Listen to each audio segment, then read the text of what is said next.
અંકલેશ્વર તાલુકાના જીતાલી ગામ ખાતે રહેતા સચિન ઉપાધ્યાયને માહિતી મળી હતી કે કેટલાક શખ્સો ટ્રકમાં ગેરકાયદેસર રીતે પશુઓની હેરાફેરી કરી રહ્યા છે। આ અંગેની જાણ તેઓએ અંકલેશ્વર રૂરલ પોલીસને કરી હતી, જેના પગલે રૂરલ પોલીસે નેશનલ હાઈવે નંબર 48 પર નવજીવન હોટલ નજીક વોચ ગોઠવી હતી। આ દરમિયાન ટ્રક આવતા તેને અટકાવી તપાસ કરતા અંદરથી કુર્તાપૂર્વક બાંધેલ હાલતમાં ભેંસો મળી આવી હતી।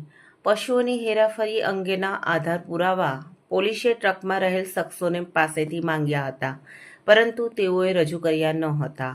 આ મામલામાં પોલીસે 17 ભેંસ મુક્ત કરાવી ભરૂચના કહાન ગામના એઝાઝ હુસેન યાકુબ ધારિયા અને વડોદરાના વલણ ગામના શકીલ યાકુબ ભગતની ધરપકડ કરી હતી। પોલીસે આ મામલામાં એક આરોપીને વોન્ટેડ પણ જાહેર કર્યો છે।